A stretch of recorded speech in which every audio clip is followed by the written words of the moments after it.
Vamos ahora a ver un ejemplo de minimización de un funcional en una variable por el método de elementos finitos.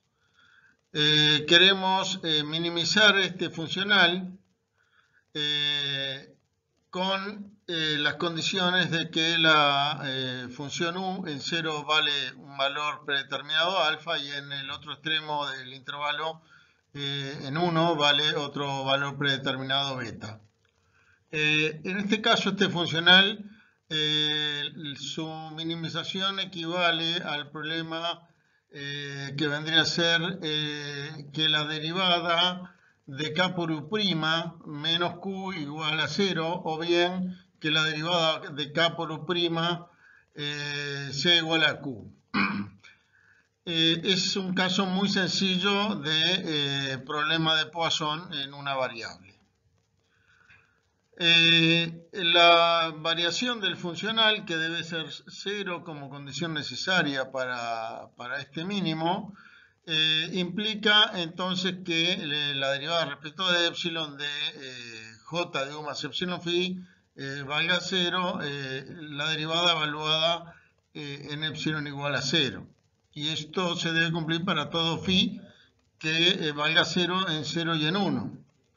Ya que la U tiene condiciones de Dirichlet en 0 y en 1. Entonces, desarrollando esta derivación respecto de epsilon, nos queda esta integral de k por u' más epsilon phi phi' menos la integral de q por phi.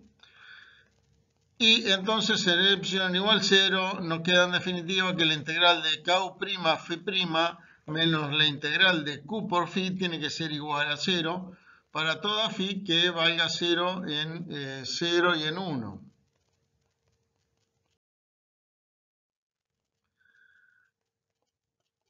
Vamos a trabajar para resolver esto con elementos lineales en cada elemento.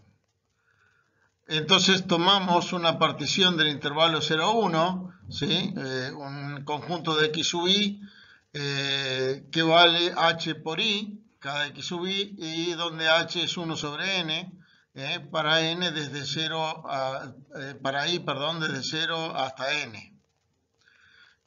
Y vamos a usar como función, como base del espacio de elementos finitos, las phi que son de grado 1 entonces en cada subintervalo y continuo en 0, 1 y que valen 0 en 0 y en 1, ¿sí? La base canónica de este espacio de elementos finitos entonces es un conjunto de funciones de forma n sub 1 hasta n sub n menos 1, tales que n sub i en x sub j vale la delta de Kronecker en ij. La delta de Kronecker de ij vale 1 si son i y j el mismo, y si son diferentes vale 0. Es una manera distinta de decir lo mismo. Entonces nos queda como base funciones de la forma que se ve en la gráfica inferior, ¿sí? Cada una tiene un pico, digamos, en el que vale 1 en el nodo que corresponde, y en todos los demás nodos vale 0, ¿sí? Y no tenemos una primer función de forma que valga 1 en x sub 0, ni una última que valga 1 en x sub n, porque no cumplen la condición de que phi de 0 y phi de 1 tienen que valer 0. Si no tuviéramos alguna de las dos condiciones de contorno, u de 0 o u de 1 con valor prescripto, entonces no tendríamos por qué pedir que phi de 0 o phi de 1 valgan 0. Y el espacio de elementos finitos tendría mayor dimensión porque habría un par de elementos más en la base, que son los que se muestran acá en los extremos. Acá ahora sí tenemos un primer elemento n sub 0 que vale 1 en x sub 0, y un último elemento, un elemento n, que vale 1 en x sub n.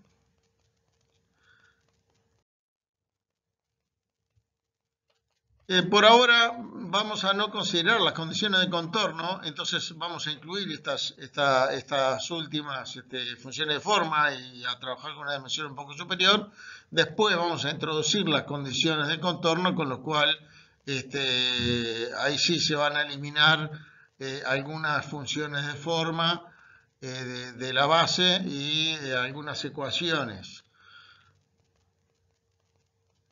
El sistema que vimos para el problema de Poisson quedaba de la forma K por igual F con la matriz K igual a la integral de la K minúscula por las derivadas de n sub j y de n sub i.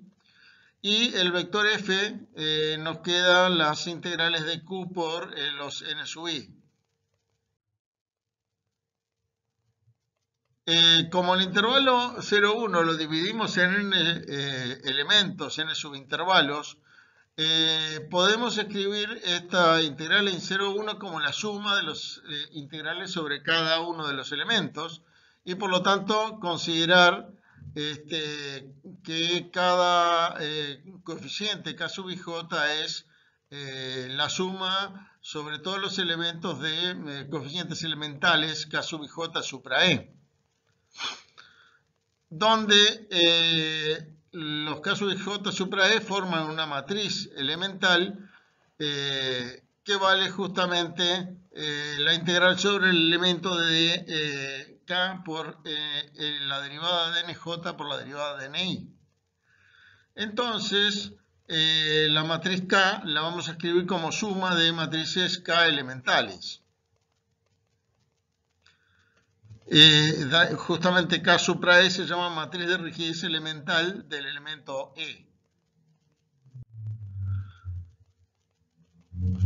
Si observamos la forma que tienen justamente las funciones de forma y sus derivadas, vemos que una función de la base, cada función de la base y su derivada solamente son no nulas en los elementos que contienen al nodo que le corresponde, al x sub i, ¿sí? Solamente entonces en los elementos que tienen el x sub i va a ser no nulo n sub i y su derivada n' sub i. En el resto de los elementos, estos dos, tanto n sub i como sus derivadas, van a ser completamente nulos. Por lo tanto, al calcular K sub i j de un elemento, que es la integral sobre ese elemento de n'j por n'i, esta integral va a ser nulo, excepto que justamente pase que el elemento sea el i o que i sea el elemento menos 1, y que además j sea igual a e o j igual a e menos 1. O sea, en otras palabras, que la fila y columna correspondan ambos a los nodos del elemento E, ¿sí? Tanto el I como el J tienen que ser nodos del elemento que se está calculando. Si no, van a valer 0 todos los demás coeficientes en los cuales I o J no sean nodos del elemento E. Entonces la matriz al final nos va a quedar prácticamente toda nula, excepto unos pocos elementos no nulos, que son los que van a corresponder si estamos en este caso. Cada elemento tiene solamente dos nodos, llamémosle I y J, esos dos nodos solamente van a ser no nulos en la matriz elemental. Los elementos que I, IJ, JI y JJ, estos cuatro elementos que corresponden sus filas y columnas a nodos del elemento que estamos considerando, estos cuatro coeficientes son los únicos no nulos. Todo el resto de la matriz va a ser nula. Por supuesto, depende del elemento cuál sea su nodo I, su nodo J, ¿sí? pero todos van a tener solamente 4 coeficientes no nulos. Entonces lo que se hace es calcular solamente la submatriz de 2 por 2 no nula, o sea, estos 4 coeficientes, y irla sumando esta submatriz elemental para cada elemento en una matriz general, pero los coeficientes, los 4 coeficientes se van a ir sumando en las filas y columnas que correspondan al I y J de cada elemento, a los números de los nodos de cada elemento.